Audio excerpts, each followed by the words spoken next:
eso, hagan actividades en los horarios que tengan, traten de rellenar esos espacios y traten de tener un tipo de relación diferente por ahí con los que están juntos para no enfermarse. Y por último, la salud de los pueblos contribuye a la paz mundial. Fíjense que si ustedes ven videos hoy, por todos lados aparecen que Estados Unidos manda tropas a Europa, como que se está armando. Y se está armando esto porque la salud de los pueblos está alterada. Y acá hay pueblos que tratan de sobresalir sobre los otros para consolidarse después de esta pandemia. Es decir que, fíjense, la Organización Mundial de la Salud tiene mucha razón en decir que la salud de los pueblos contribuye a la paz mundial. Y fíjense que han habido luchas por el agua, ¿sí? Porque el agua da vida, y entonces cuando hay gente que ha quedado sin agua, por ejemplo el caso de Bolivia, que le cerraron la salida al mar, entonces, ¿cómo tienen un conflicto permanente con Chile por la salida al mar? Y en realidad son dos pueblos que son bastante tranquilos. En el último tiempo se ha visto que no eran tan tranquilos, pero cómo esta salud de los pueblos, la agua, no ha contribuido a la paz entre estos dos pueblos, para que entiendan por qué la Organización Mundial de la Salud dice que la salud de los pueblos contribuye a la paz mundial. Bien, en la enfermedad aguda, cuando uno tiene una enfermedad como podría ser una faringitis, por ejemplo, el paciente siempre es pasivo. Es decir, que va al médico, le dice, tengo fiebre, tengo dolor de garganta, esto, el médico le da una medicación, es activo, y el paciente se lo toma y se mejora. Es decir, prescripción-obediencia. Ahora, ¿qué pasa en las enfermedades crónicas? Donde la persona se siente responsable de su enfermedad, porque el que es hipertenso probablemente porque come demasiado salado o tiene un estilo de vida que hace que esté permanentemente estresado.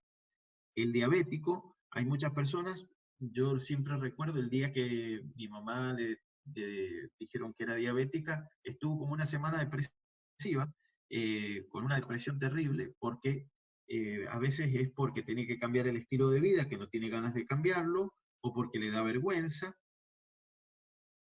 En este caso, en las enfermedades crónicas, la responsabilidad es del paciente, el enfermo conduce su tratamiento, es decir, sabe que no tiene que comer harina, sabe que no tiene que comer dulces, y bueno, él decide si los come o no, porque el médico no puede estar permanentemente con él para decirle, no lo tenés que hacer, no lo tenés que hacer.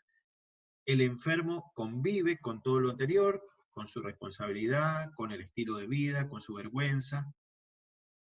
El 50% de estos pacientes con enfermedades crónicas no siguen el tratamiento. Una, porque no fueron adecuadamente educados, y otra, porque no están dispuestos. Es decir, porque por ahí al paciente le resulta difícil dejar las harinas o dejar las azúcares y no está dispuesto. Y cuando empieza a comer esto, probablemente siente esa sensación de bienestar que hace que siga comiéndolo, porque no está dispuesto a perder este hábito que tenía o cambiar este estilo de vida.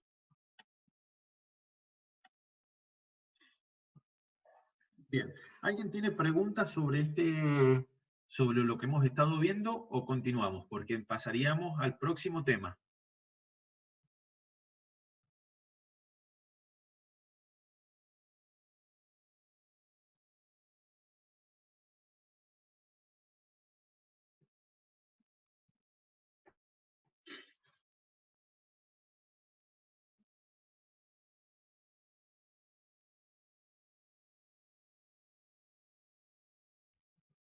Bien, entonces vamos a continuar.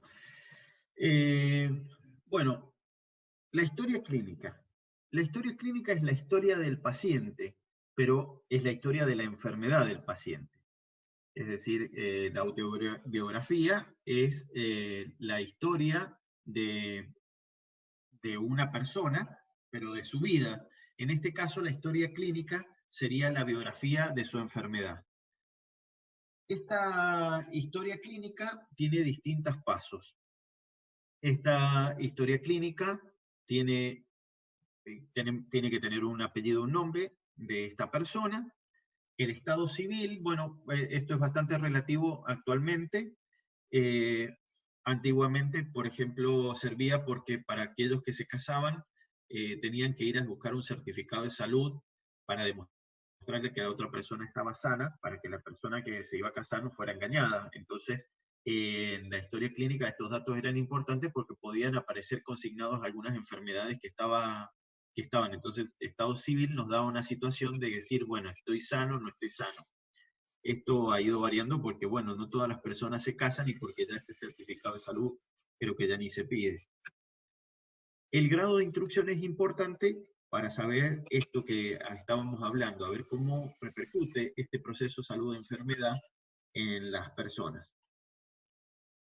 Donde nació es importante porque hay algunas enfermedades que son endémicas de ciertas poblaciones. Por ejemplo, el bocio, que es endémico de Mendoza. Endémico significa que se esperan una cierta cantidad de casos en un año para esa población, ¿sí? Cuando esos casos superan la cantidad de casos que se esperan, hablamos de epidemia. Y cuando esta epidemia se expande a otras poblaciones, hablamos de pandemia. Eso es lo que estamos viviendo hoy. Pero supónganse, nosotros esperamos que aparezcan tantas personas con hipotiroidismo por año, porque Salud Pública lo tiene, porque existen los registros. Es decir, cuando una persona se va a atender a un médico, eso inmediatamente, la patología, el diagnóstico, se carga en un sistema. Entonces, nosotros esperamos que aparezcan 100 casos nuevos, por ejemplo, de hipotiroidismo.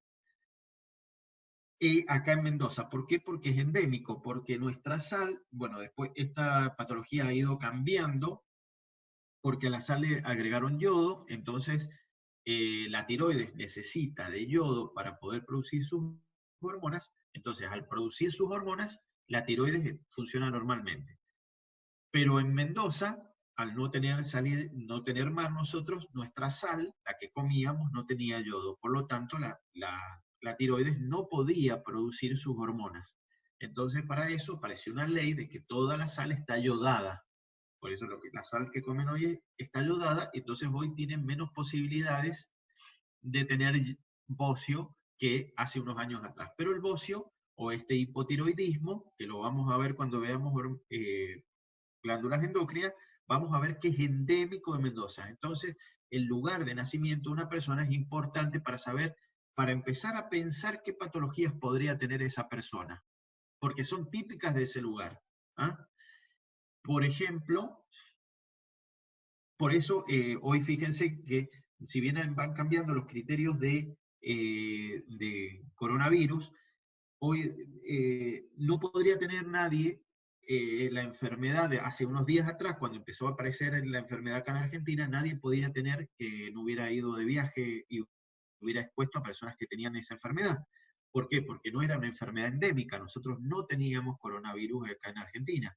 Entonces, ahora ya va cambiando este concepto de caso de enfermedad, porque ya puede haber una circulación, contagio entre las personas que conviven en ese lugar y ya no solamente los que vinieron de afuera.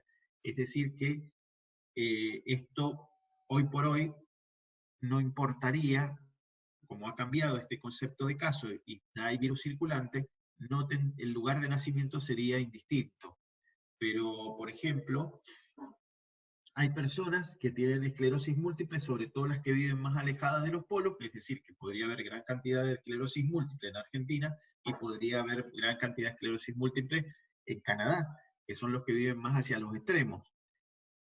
Nosotros esperamos por año una cantidad de pacientes que van a tener esclerosis múltiple, nuevos pacientes. Entonces, si es una persona que viene probablemente del Ecuador, es mucho menos probable que yo sospeche que va a tener esclerosis múltiple que si es una persona que viene de Argentina o de Canadá.